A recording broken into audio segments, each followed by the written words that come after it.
Thanks for joining us. I'm John Loppnow. I'm here with Michel Hendricks and Jim Wilder, and we're going to discuss the new book that is coming out called The Other Half of Church, Christian Community, Brain Science, and Overcoming Spiritual Stagnation. Thank you, gentlemen, for being with me this morning for where I am. And you guys are both in Colorado, is that correct? Yes, in the mountain region. Okay, great. So, Michel, we'll start with you. Kind of tell us your story, because in the beginning of the book, you talk about just your struggles as a pastor and how to grow, and that bled into meeting Jim, and we'll get to you, Jim, in a moment. But Michel, why don't you start us off?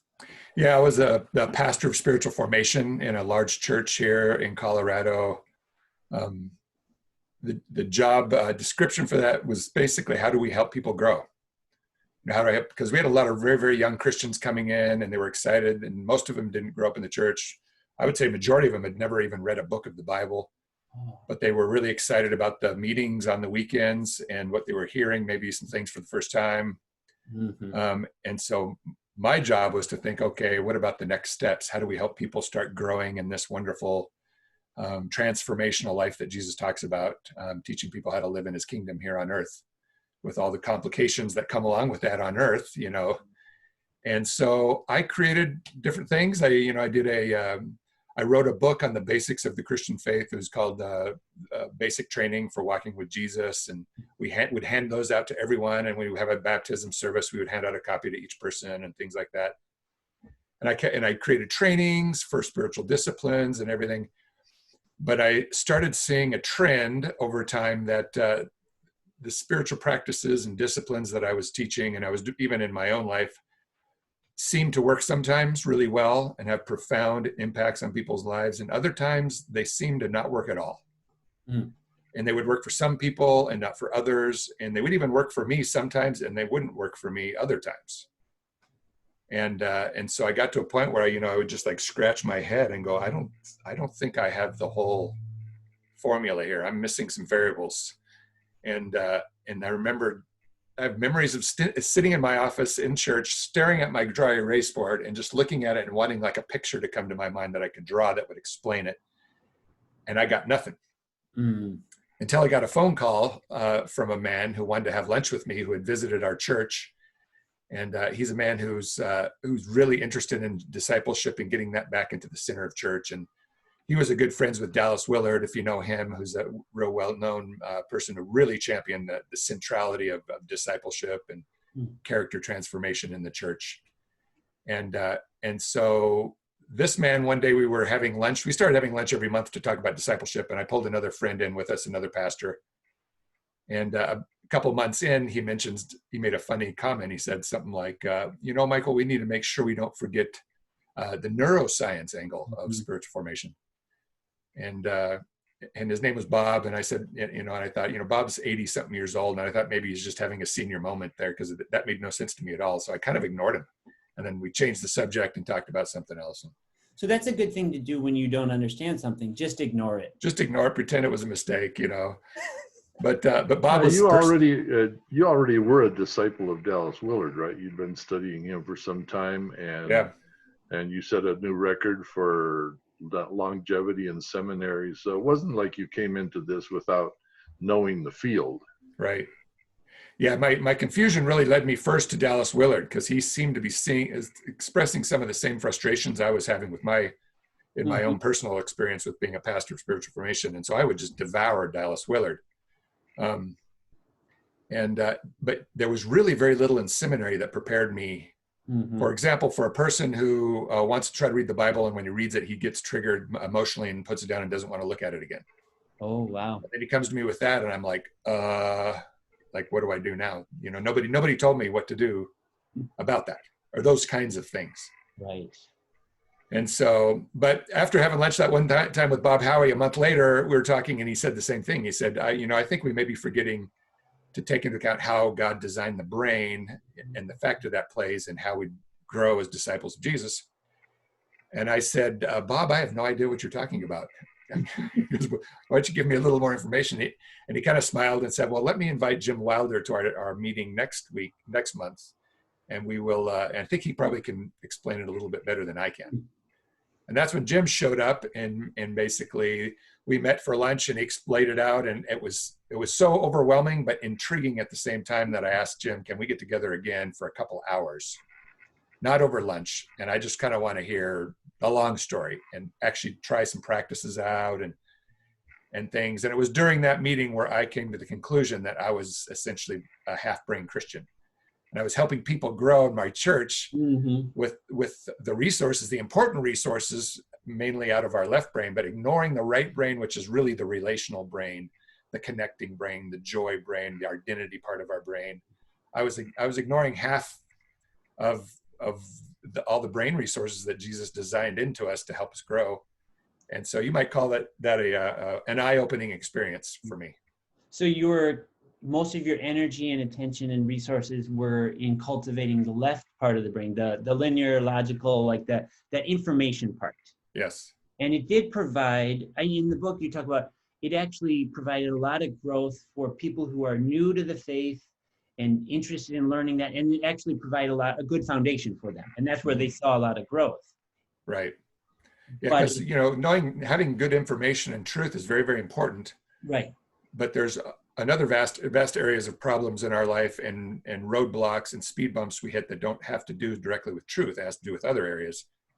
And I was largely unprepared to handle that part. And how long ago was this meeting and this lunch? It was probably 3.5 years ago, something like that. And then after meeting Jim, we kind of did a full jump into the deep end of the pool. My wife and I did. Yes. And so that was really a life-changing experience, including a training in our basement with 20 some odd people led by Jim and Kitty, essentially focused on training us to love our enemies, which is one of the most spiritually brain taxing events and activities we can do. And so you really need to bring in all these areas of our brain, truth, and as well as all the other areas of responsibility in our brain. Otherwise, you just will not have the capacity to love your enemy without, especially the relational side. And then, we're talking about spontaneously loving your enemies. I mean, a lot of us can kind of willpower ourselves into at least not being mean to them and, or expressing how we really feel. But what would it take to change our inherent response? And that was what Dallas always used as sort of the, baseline. We should respond inherently the way Jesus did, not with sin management that we have another response, but we're going to try to act like I do, I'm going to love you if it kills me, kind of a thing. So we were having fun. Yeah. Wow. And when Jim mentioned the word spontaneous to us, we're all like, what do you mean by that, Jim, by spontaneous? And that got us in a whole field of neuroscience and character that I hadn't thought about before, which is, and Dallas would talk about, he would define maturity and character, Christian character, as when we easily and naturally do and say what Jesus would do and say if he were in our shoes in that moment. And I remember reading The Divine Conspiracy. Is the gospel we're preaching producing the disciples who do that? Right. And the answer is not so much.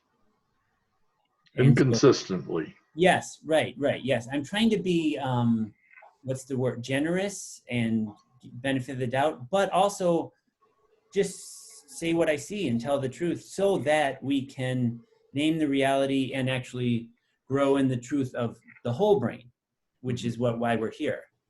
And I really am appreciating your journey, Michael, because I think so many of us can identify we're doing all the things that church leaders, of which all of us, the three of us are and have been, are telling us to do. Come to church, worship, serve, read the Bible, pray, tithe, but it's not producing the spontaneous response of Christ within me.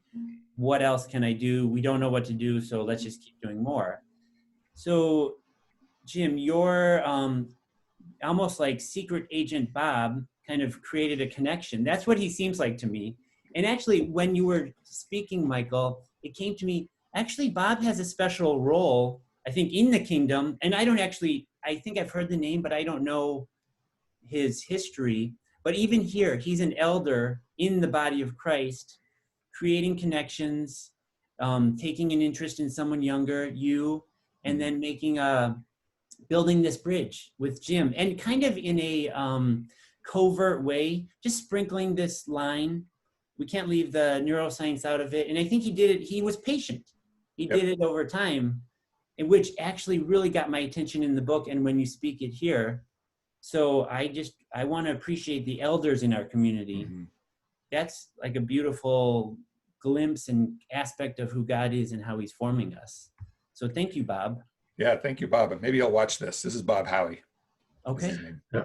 He's one of the founders of the spiritual formation movement, and he actually went to your church because he's looking for ways to get spiritual formation into churches. So taking initiative as an elder and sharing what he knows, but very interestingly, still looking to learn. These are the things about them, yeah. I want to be like Bob when I grow up. Yeah, I do too. That's really cool. So Jim, you meet Michael at lunch, and tell me, like, take it from there, like take it from that meeting and then how it grew, and integrate your brain science wisdom that you have for us. Yeah, well, we'd moved out here to Colorado, and Dallas's daughter had talked to Dallas's daughter had talked to Bob's daughter and said, there's this guy coming out here, so you ought to meet him. And so she said, you ought to meet my dad. And so relational network is really what we're talking about behind all of this. It's when people care about each other, then they share quite naturally the things that they're learning and with one another. And so deeply embedded in all this is this element of attachment or Hesed. It's like, because I know you and I care about you, I share your struggles, I share your answers, we learn this together. And so then when Bob says, I'm meeting with these two guys out of Boulder, two pastors up there, and I'd like you to come along, and I'll buy lunch. I thought, well, it's good. I'll go for that.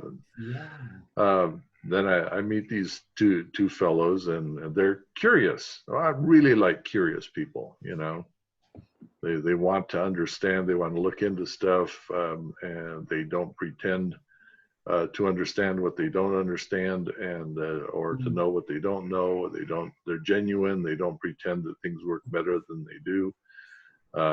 And that to me right there is, you landed right in a gold mine when it comes to the kind of people I like to be around. So well, it sounds like you just described humble and curious, because like the humble part is like, I don't pretend to know what I don't know. I like those people too, Jim. So I want to be around those people for the rest of my life. That's awesome. Yeah. And so, they've got enough experience that they've tried some things out, and they got some stuff that's working, and they want to improve on it. And so I felt like this is great. And then Michael immediately says, well, let's schedule a demonstration. And really? I don't know if you feel that about Emmanuel prayer. When people want to schedule a demonstration, it's kind of like I immediately have this excitement. And there's also this sense that this is a little out of control. Like if Jesus doesn't show up when we have this is going to go real flat, real fast. And so it was like, okay, Jesus, you've gotten me into this one. Yeah. Let's go see what we're going to do. So it was a lot of fun to me to say, well, let's see what happens. Now, just to move into the demonstration part of it, most of the time people sort of freeze when you ask them to do something unusual.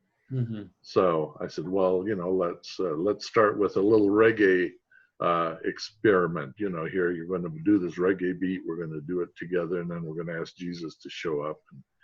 And I'm waiting to watch them go like, this isn't what we do, and the whole thing. But no, they jumped right on in, and I brought my plastic brain and reggae, and what can you say? Let's get on with it. And they're like, okay, we're keeping the beat here, and we're moving around the room, and we're talking to each other, and we're experiencing Jesus' presence. And I don't know, was that anything you'd tried before, Michael, or how did that feel to you? Yeah, well, the reggae beat at first when we were doing it, it's kind of a clapping beat where you also then experience the sense of gratitude or presence of Jesus, and then go back into a clapping beat that's kind of complicated and that changes as you go around the circle.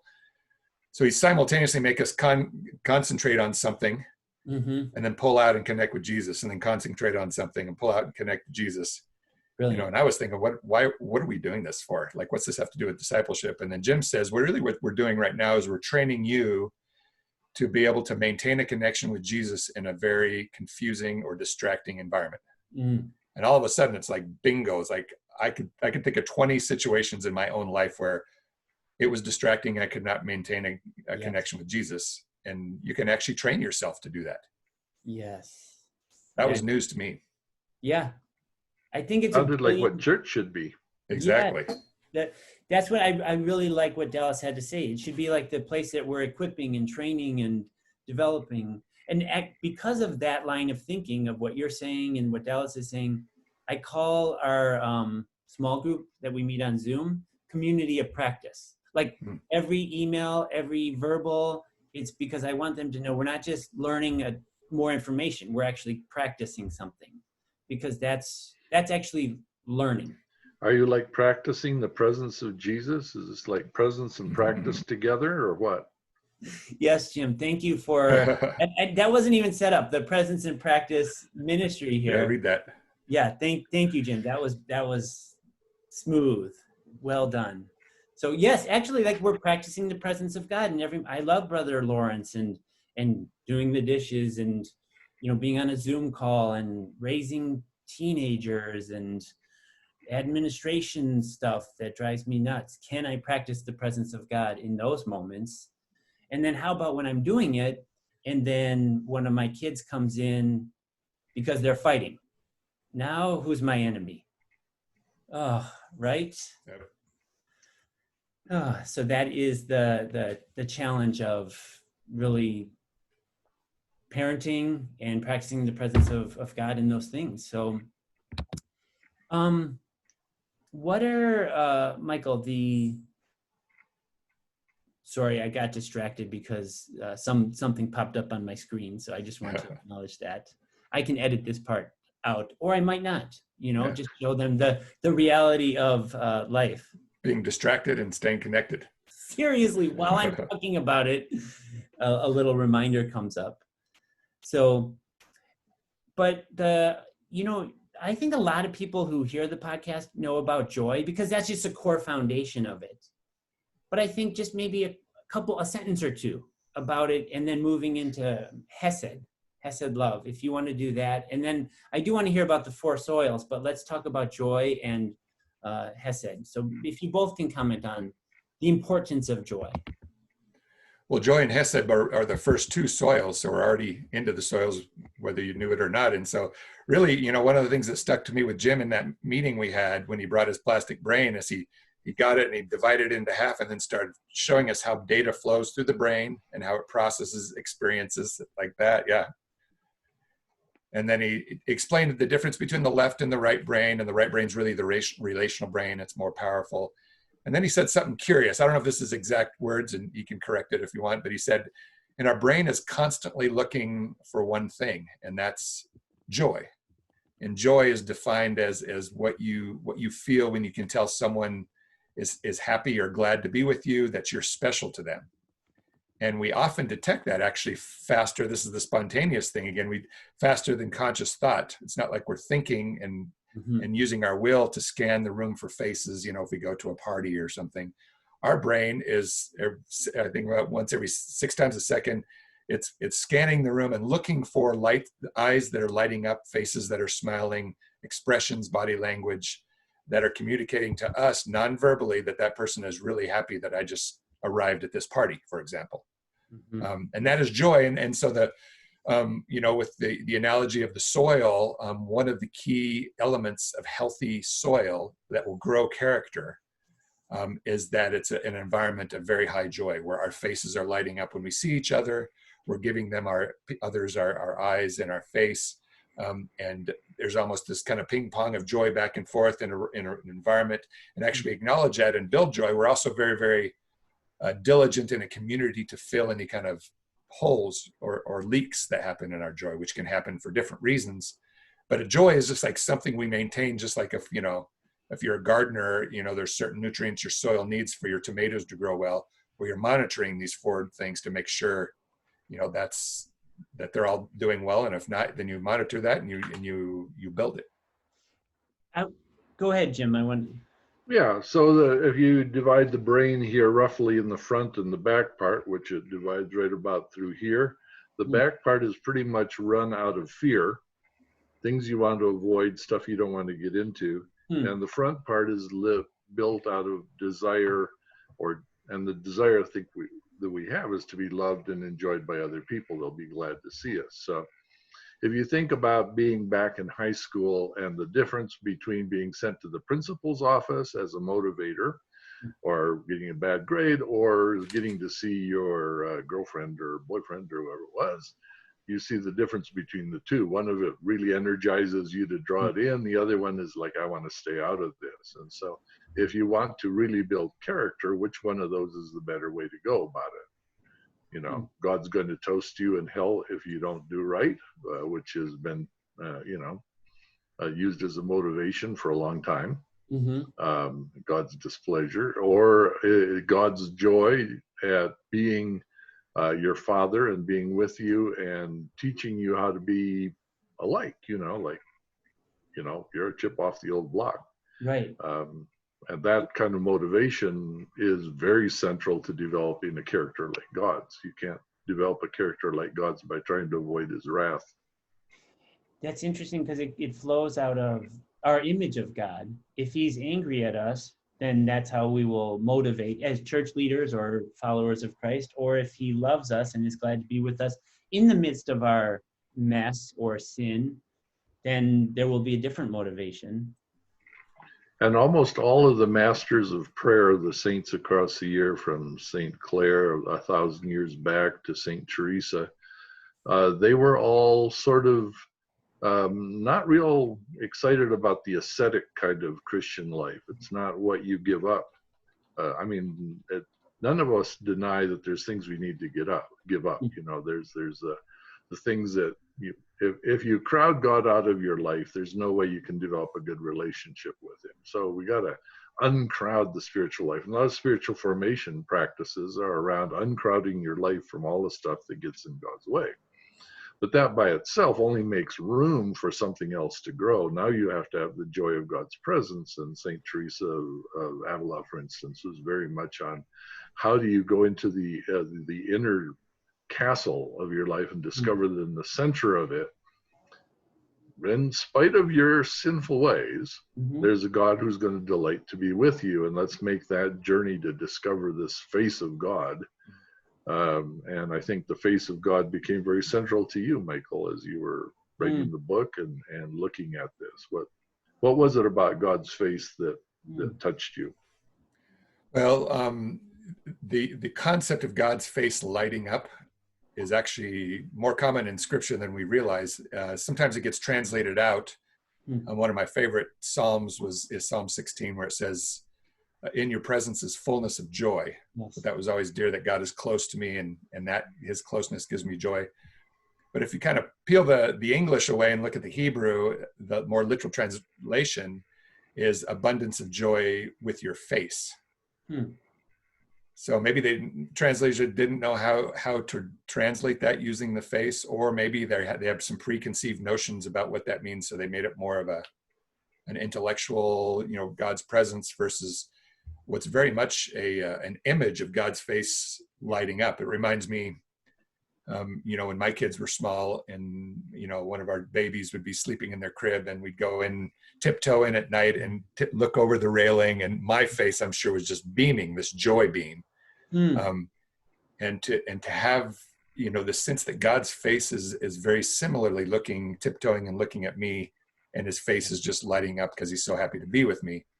to me, that's a whole different level for that same scripture. And and I'm not a Hebrew scholar or by any means, but when I understand, when you study more, they're very into the concrete, like, display of God's character. And God's presence, that's a little more generic, but the abundance of joy on God's face shining upon you, that's way more concrete, and it has a more of a visceral response. Like, I can remember that. And if you can think about the passage that says that God's eyes are searching the earth for those who love him, you get that, put that together with what Michael just said about walking into a room, and your brain is automatically designed to scan the room for whose eyes are glad to see that I'm here. Yes. Well, apparently God has the same thing. He scans the earth looking for who's looking for me, who's glad to be with me. So even that, there's this parallel in how God's mind works and how our brain was designed to work.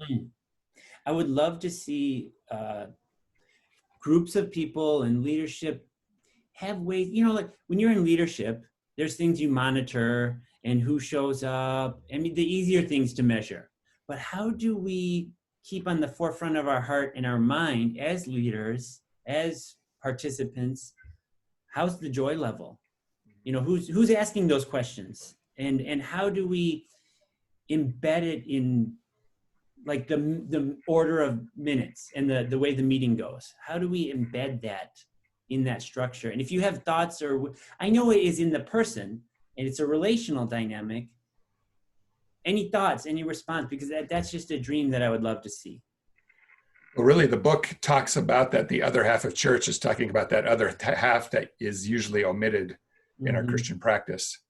Even when you think of the process and the priorities you have when a typical church hires a new pastor, they want a really good, good education in Bible and other spiritual practices, and that the person is a good preacher, knows how to teach well, and they can run a good tight ship organization, those kinds of skills. And very seldom do you see on the list of job requirements, knows how to build joy and maintain joy, has a high joy, understands. That just doesn't, that's the other half of church that's been missing. So your question is exactly where our book is going, is like, let's take it back to this other half of church, and what might a full brain Christianity and church experience look like, versus one that's really keeled or tilted over to one side. Yeah.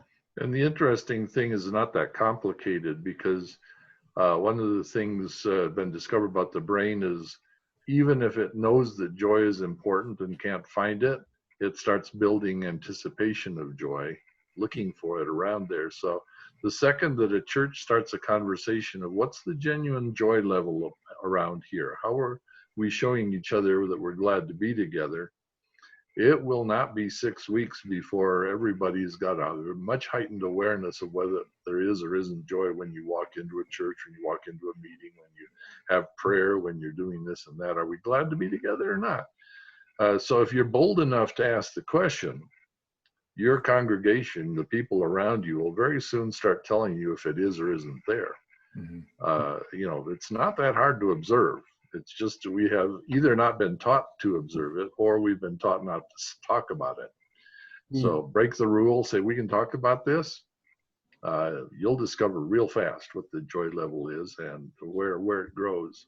I love that, Jim. So your nudge is to start even bringing it up in conversation at whatever various level of influence you have in the organization. Let's just name it. Yeah, well, when I heard about joy, it was from the brain scientist, the Alan Shore conference. He's talking about the importance of joy to the brain. And it's central to forming character, central to forming relationships, central to making your brain grow, central to your immune system running right, central to how your body organs function together, central to whether or not you have mental health for a lifetime and all that sort of stuff. And I thought to myself, well, I've been through seminary and I don't remember them mentioning joy. I wonder if it's in the Bible. I mean, frankly, that was it, And then I go to look from the Bible, and my goodness, it's everywhere. And Jesus, and at the Last Supper, says, you know, the reason that I have spoken to you is that my joy might be in you and your joy might be as full as possible. And I went, wow, that matches the brain design. How come I never heard about this in church? Because by that point I had, you know, like 40 some years in all kinds of different churches. And, you know, joy was like the maraschino cherry on top of a sundae. You know, it was optional. It was nice if you had it, but, you know, it was certainly not the main course.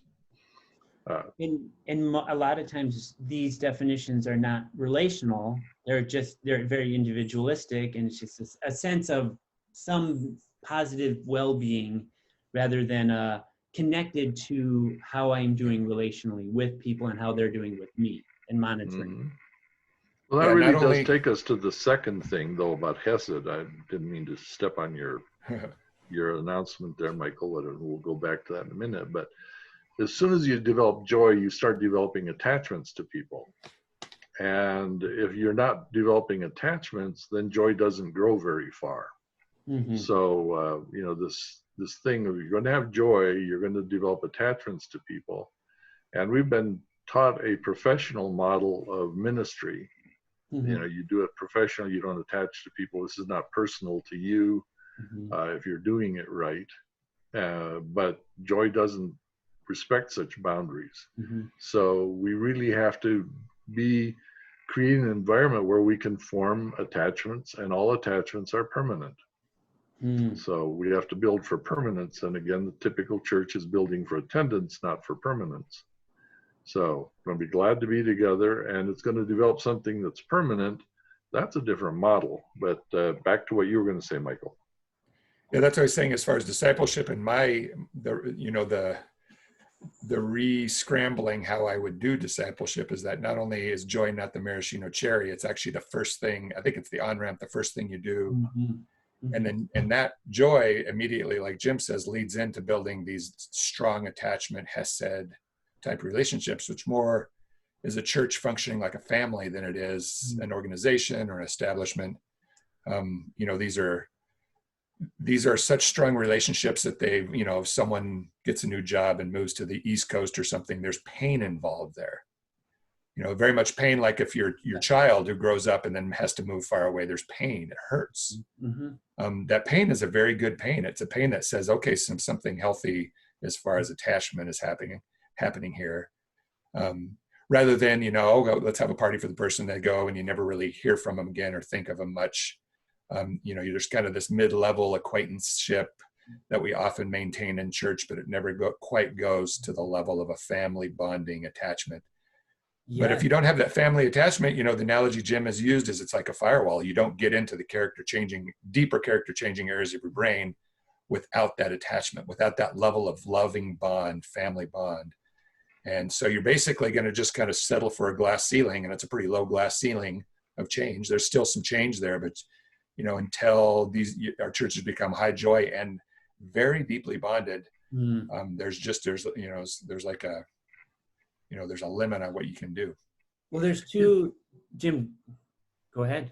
Yeah, I was going to say, you know, it's a clever design. Somebody really intelligent was, you know, involved with this part of the brain. You wouldn't want every passing dog to tell you who you are and be able to change that. There ought to be some kind of a safeguard. So only people who know you very well are allowed to change your identity. And if we know that well, there's going to have to be joy, because that's what grows the attachment. And then the attachment will develop. So these are people that are very important to me. I can't just let them, you know, drift off to Colorado and forget who they are or something like that. You know, it's like, you know, these people have gotten, you know, somehow their roots are in with my roots. Yeah. And that's very central. And the brain says, okay, if we're that closely connected, I'll let you talk to me about who I really am. Now you're getting into the mirror neurons, because I want to be like you. We want to be the same kind of people. What I see growing in you, I want to have growing in me. That's beautiful. I'm thinking I'm really energized by all like the things you're talking about, being attached in Hesed love, building joy. And because I was a full-time pastor at a church, associate pastor, I'm thinking of all the barriers in how the conversations are had sitting around at the leadership table. And so sort of comical way of asking you is, how do you scale Hesed love and joy and that permanent sense of family? How do you scale it from 1 to, you know, doubling our attendance in a year or 2 or 3? And I mean, and I'm asking that, it pains me to ask it, but those are the conversations that get the attention at the leadership table. Mm. And it's a totally different direction and correction. And maybe I use correction on purpose because that's kind of somewhere we're going to get to that. And that's I think the last one. But so I feel the pain. It's obviously scalable because with probably about 70 people, Jesus was quite happy with the Holy Spirit to add 2,000 in one day. Mm-hmm. And so if you couldn't grow it, you know, that was a terrible idea. Right. At Pentecost. So we've got the proof in the pudding. It can be done. Mm-hmm. But what are the ingredients that are necessary to do it is, really one of the problems, for instance, that I've read about with Muslim ministry is that Muslims believe, because of their culture, that if someone is trying to win them to be a Christian, it's because they want to have a relationship with them. And they're constantly mystified by the Western church, winning them over. As soon as they make a decision to become Christians, it's like, okay, I'm done with you. Now you just go join and I'll go find somebody else. Mm-hmm. And wait a minute, I thought we were becoming family. I thought I was going to be one of the people of God. Now you're my people, I'm your people. What's going on here? So there are people in the world already thinking along those lines. Mm. What happens when you're going to grow your family? And we have so little undergirding of we're going to form an attachment, this will be a people in our thinking, mm-hmm. that we don't even know where to put them there. Like, well, what if we have an extra person? I don't know. Run out of soup. I don't know. What is it? You know what the answer is that I've heard churches say is you get a bunch of new people to form their own little family. That's the logistical system to create that. That's like the McDonald's formula. You spawn off a franchise, mm-hmm. and give them their own building and teach them how to make fries and the hamburgers, and then say, have fun and let's have a year of the end party in our city with all our franchises. And it should last about 2 years, and then they should all spin off, and each one of them form another cluster. And so, right. As long as it lasts 2 years, we're okay. Right. Right, which is we're going in a different direction, and maybe I'm naming it because these are real conversations that I've been a part of, and they have a lot of energy. They have a lot of like momentum to them, and maybe that it's changing now. Right. So if I can go back to this presence and practice idea. Do it. I might be stepping on Michael's thunder here, but the Great Commission, as I read it, is you shall go and be my witnesses. Now, first of all, we generally in the West read witness to mean somebody who talks a lot about God. But suppose the witness is someone who sees something. You're the people who sees God's presence.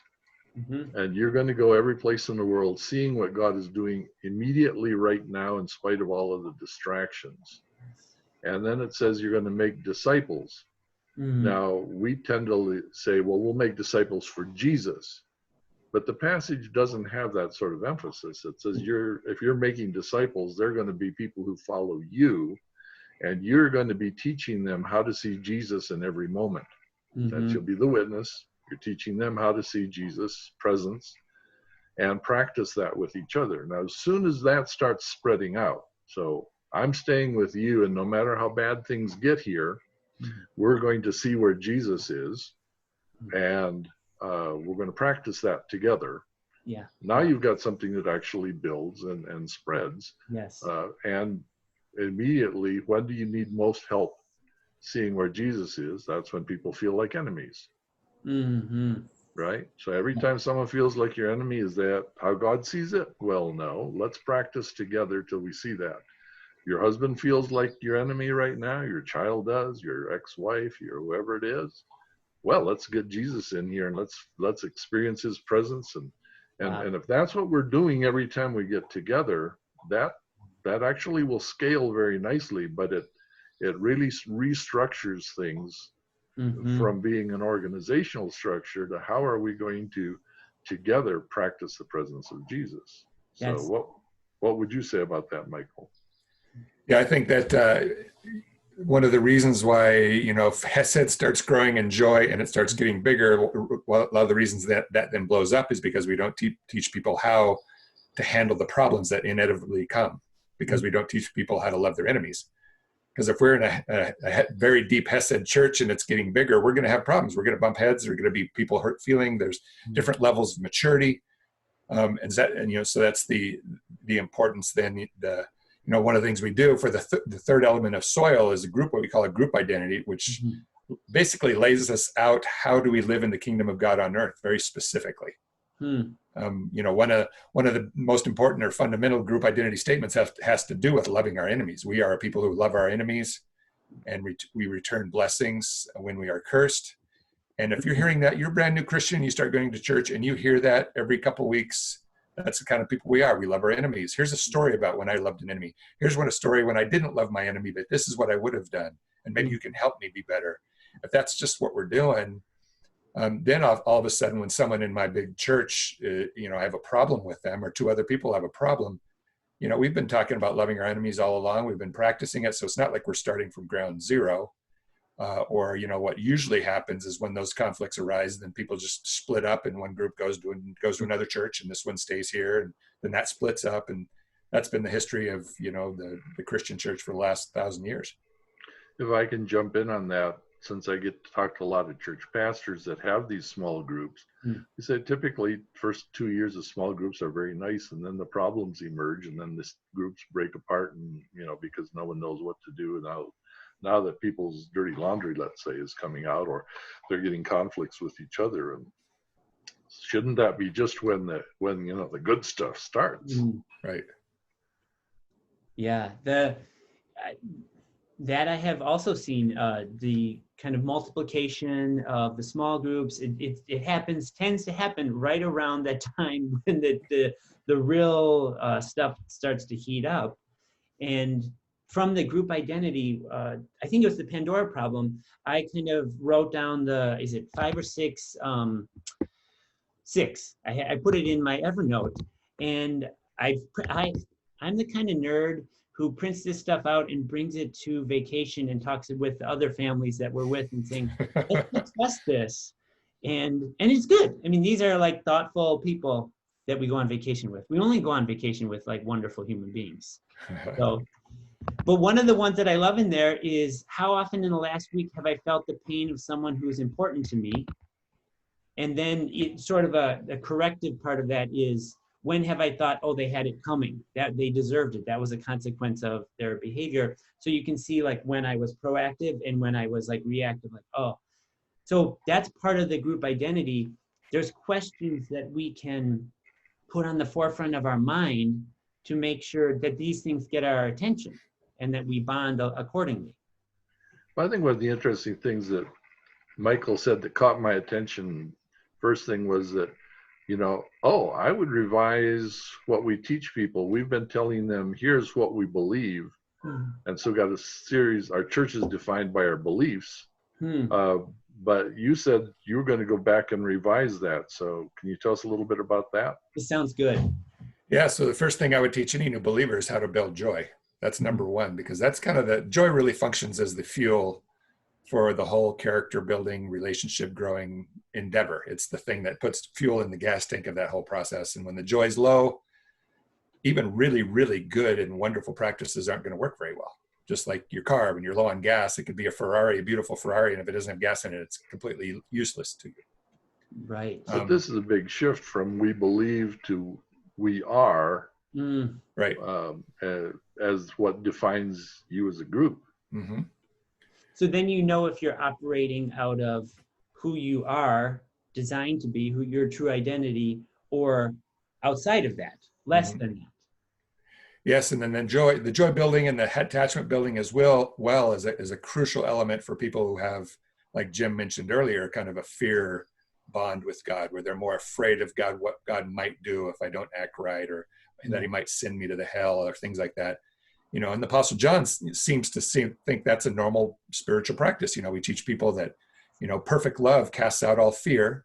So obviously, if some people are having some fear, well, it's at least they have some bond with God. Now let's take that bond and let's transform it into a joy, love-based bond. And to me, that should be normal spiritual formation, just like teaching someone how to study the Bible or pray. Let's, you know, check out your bond with God and let's work on that and make sure it's solidly love-based. If there's any fear in there, okay, great. Let's roll up our sleeves. Let's get working on it. I love that posture. I mean, because we all have some elements of our attachment to God that need strengthening and correction and guidance. So that's beautiful. And I'm sure some of our listeners are probably wondering, like, are you guys disposing with truth now, so we don't have to have beliefs? We just have to, you know, let's all get together and love one another.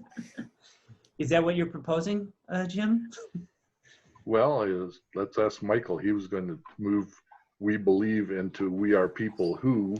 That's how do you put those two sides of the brain together right there? Right. You know, having good information and correct doctrine is very important. If, you know, Jesus's words are very, very wise, and they're teaching us how to live. They're teaching what is important to God and what's less important to God, what his priorities are, the way he views life, so we can view it like him. You know, but the reason I start with joy, though, and then building Hesed bonds, is when you're in that kind of a relational environment, your brain is in a way that any kind of spiritual discipline, such as studying scripture and learning, you know, what God says and how Jesus teaches, is going to be more, have access past the firewall into the deeper areas of the brain. Those deeper areas are, you know, doctrine really, really strongly informs how we are to live in this world. How do we handle very specific things? You know, what do we do? Jesus talked about that in the Sermon on the Mount. Is a really good just list of how people live in the kingdom of God. And he talks about, you know, what do you do when people insult you? You know, how often are we trained how to handle that and taught by people? We see it because we share stories, or maybe if you have a family level bond with them, you may actually get to see them be treated like an enemy and see how they handle that when they're cursed and handle that with blessing. So the group identity really is the definition of how the kingdom of God works in this earth. You know, so our doctrine really informs that deeply. It's not just a mental, intellectual exercise of lining up all our ducks in a row. It's actually teaching us, how do you live in God's kingdom on this messy earth, planet Earth, where we find ourselves right now, you know, with COVID and with protests going on and people losing their jobs and businesses closing and on and on and on. Oh, well, how does the kingdom of God function in this crazy environment? So and even in your home, because if someone's going to insult you, you just listen to your kids talk to each other, and won't be very long before you see someone's going to have to handle, what do we do when we are insulted? Yeah.